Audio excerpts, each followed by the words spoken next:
The illusion of stability. Stand near a railway track as a train rushes past and something feels off. A machine weighing hundreds of tons is moving at high speed, balanced on two thin lines of steel. The wheels look narrow. The rails look even narrower. There's no visible barrier, no guard, nothing stopping it from slipping sideways. And yet it doesn't. It stays perfectly aligned, even while turning, accelerating, and carrying enormous weight. No wobble, no drift, no sudden collapse. Just smooth, controlled motion. The more you think about it, the stranger it becomes. If you tried to balance something heavy on a narrow surface, it would fall almost instantly. A car needs wide tires and constant steering corrections. A bicycle requires continuous balance from the rider. Even a person standing still needs subtle adjustments to avoid tipping over. But a train, it seems to ignore all of that. There is no visible steering system guiding each wheel. No driver constantly correcting the direction of every axle. No complex balancing mechanism keeping it upright.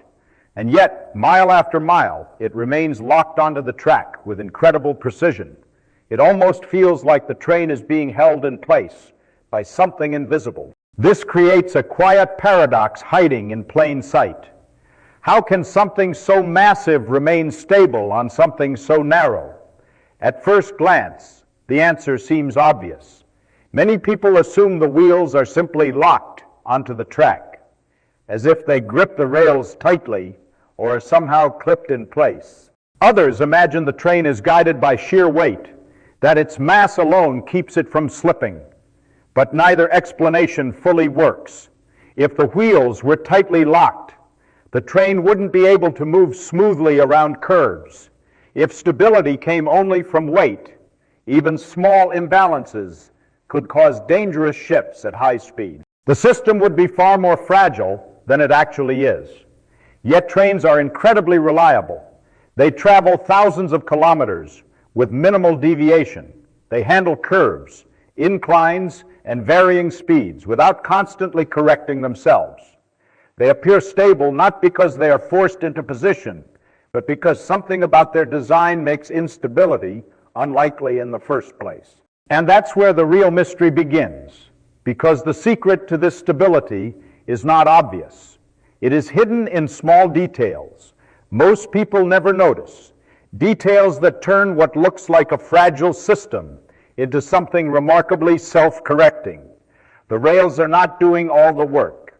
The train itself is part of the solution. And once you see how it actually works, the entire system stops looking risky and starts looking like one of the most elegant examples of physics quietly solving a problem in the background. The hidden design in plain sight at first glance, train wheels look simple.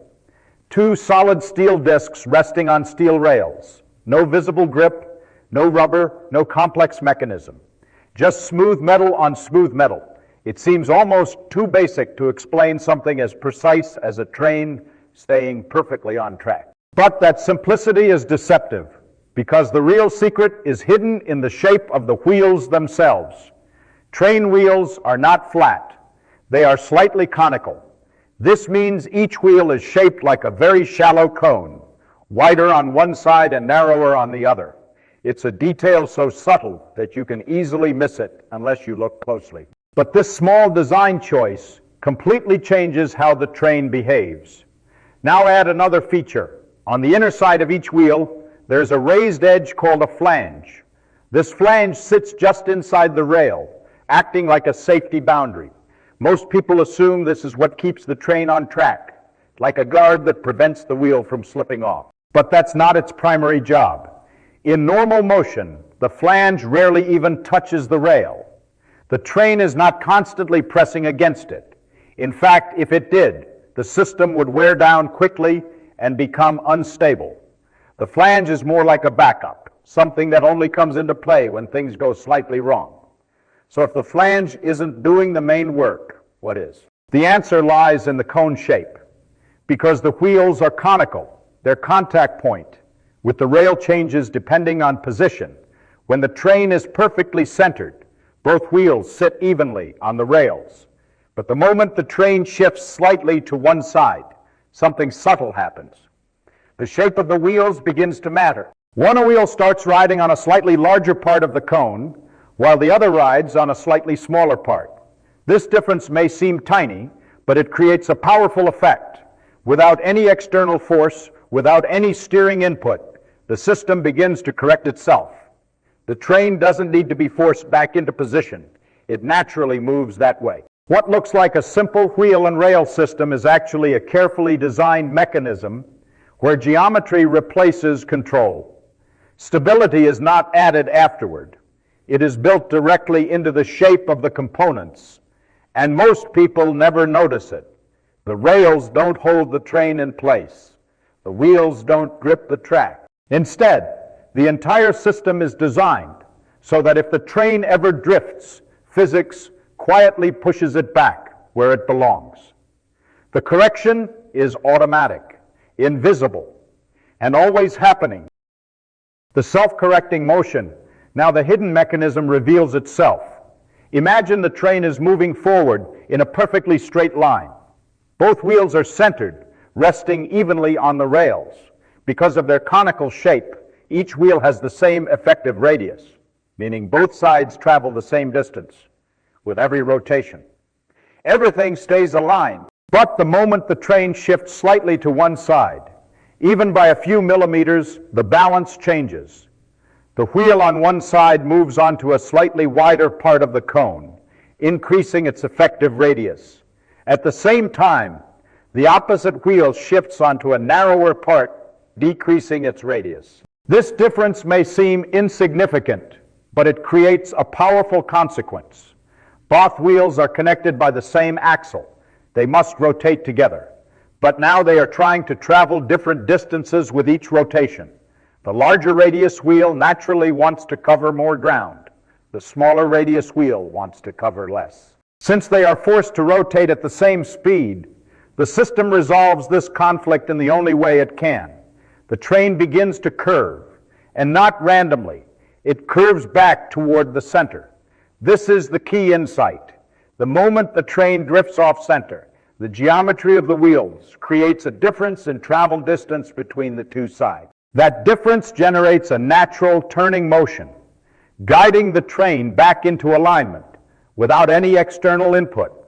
No steering system, no correction from the driver, no active control, just physics. The train is constantly adjusting itself, using the shape of its wheels to maintain balance. Every tiny deviation creates a force that pushes it back toward stability. The system does not wait for a problem. It prevents the problem from growing, and this happens continuously. Even on straight tracks, the train is making microscopic corrections, gently oscillating around the center line. You don't notice it because the movements are small and smooth, but they are always there. This is what makes the system so reliable, instead of resisting instability. A slight imbalance doesn't cause failure. It triggers correction. What looks like a rigid, fixed system is actually dynamic, constantly responding to its own motion. The train stays on track, not because it is locked in place, but because it is always being guided back when it drifts. The stability is not forced. It emerges naturally from the design. And once you see it, the entire system transforms from something that seems fragile into something that feels almost intelligent, as if it knows how to correct itself without ever needing to think. The forces you never notice by now, it might seem like the conical wheels do all the work, and in many ways they do. But the full stability of a train comes from several forces working together, quietly, constantly, and almost invisibly. Start with friction. At first, it sounds like friction should be a problem. Steel wheels on steel rails have very low friction compared to rubber on asphalt. That's why trains are so efficient. They can move massive loads with relatively little energy. But this low friction is also carefully balanced. There is still enough grip between the wheel and rail to transfer motion forward and prevent uncontrolled slipping. At the same time, the friction is low enough to allow smooth corrections when the train shifts. Instead of resisting movement, the system allows small adjustments to happen naturally. Too much friction would make corrections harder. Too little would make the train unstable. The balance is precise. Then there's weight. A train is incredibly heavy, and that weight is distributed across many wheels and axles. This creates a strong downward force, pressing the wheels firmly onto the rails. That force increases stability by keeping the wheels in constant contact with the track. It also ensures that the conical shape can do its job effectively. Without sufficient weight, the wheels wouldn't engage properly with the rails. But with it, every tiny shift translates into a controlled correction rather than a sudden slip. Now consider the rails themselves. Tracks are not perfectly flat or randomly placed. They are engineered with slight curves, angles, and alignments that guide motion. On turns, the outer rail is often raised slightly higher than the inner one. This tilting helps counteract the outward force of the train as it curves, reducing the risk of derailment. Even the spacing between rails is precisely controlled. Every detail is designed to work with the physics of motion, not against it. And then there's the flange, the small inner lip on each wheel. While it rarely touches the rail during normal motion, it plays a critical role as a safety mechanism. If the train shifts too far or encounters irregularities, the flange makes contact and prevents the wheel from slipping off completely. But it is not the main system. It is the backup. The real stability comes from the interaction between motion, shape, and force. The wheels guide the train.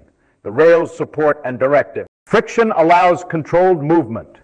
Weight keeps everything grounded. And the flange stands ready for rare moments when correction alone is not enough.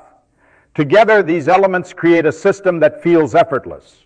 There is no constant correction from the driver, no visible mechanism forcing alignment. Instead, stability emerges from the way each part interacts with the others. What looks simple is actually layered. What looks passive is actively maintaining balance. And all of it happens without you ever noticing. The hidden intelligence of simple systems by now. The train no longer looks like a fragile machine, balancing on narrow rails. It looks like something else entirely. A system where stability is not enforced, but emerges naturally. There is no central control constantly correcting every movement.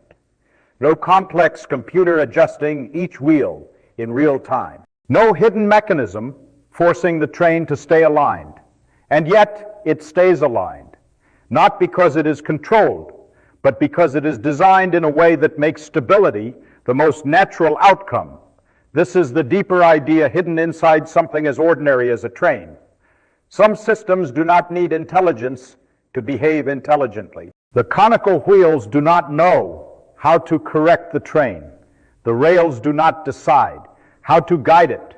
The forces involved are not conscious, and still the result feels purposeful, like the system is actively maintaining its own balance. This is called passive stability. Instead of reacting to problems after they happen, the system is built so that problems correct themselves automatically. A small deviation does not grow into failure. It creates a force that pushes the system back toward equilibrium. The train is not resisting instability, it is using it. And this idea extends far beyond railways. You see it in nature. A spinning top stays upright because of its motion. A bird glides through the air using the shape of its wings. Even the human body maintains balance through countless small automatic adjustments without conscious thought. In each case, stability is not imposed from the outside. It emerges from the interaction of structure and physics. What makes the train remarkable is how clearly it demonstrates this principle. A massive, fast-moving object remains perfectly aligned, not because it is tightly controlled, but because it is built to correct itself. The system appears simple, but the simplicity is the result of deep understanding. And once you recognize this pattern, the world begins to look different. You start to notice how many things around you are not held together by force, but by design, not by constant correction, but by natural balance. The train does not stay on the track because it is forced to. It stays on the track because, in a very real sense, it has no easier way to do anything else. And that is what makes it stable.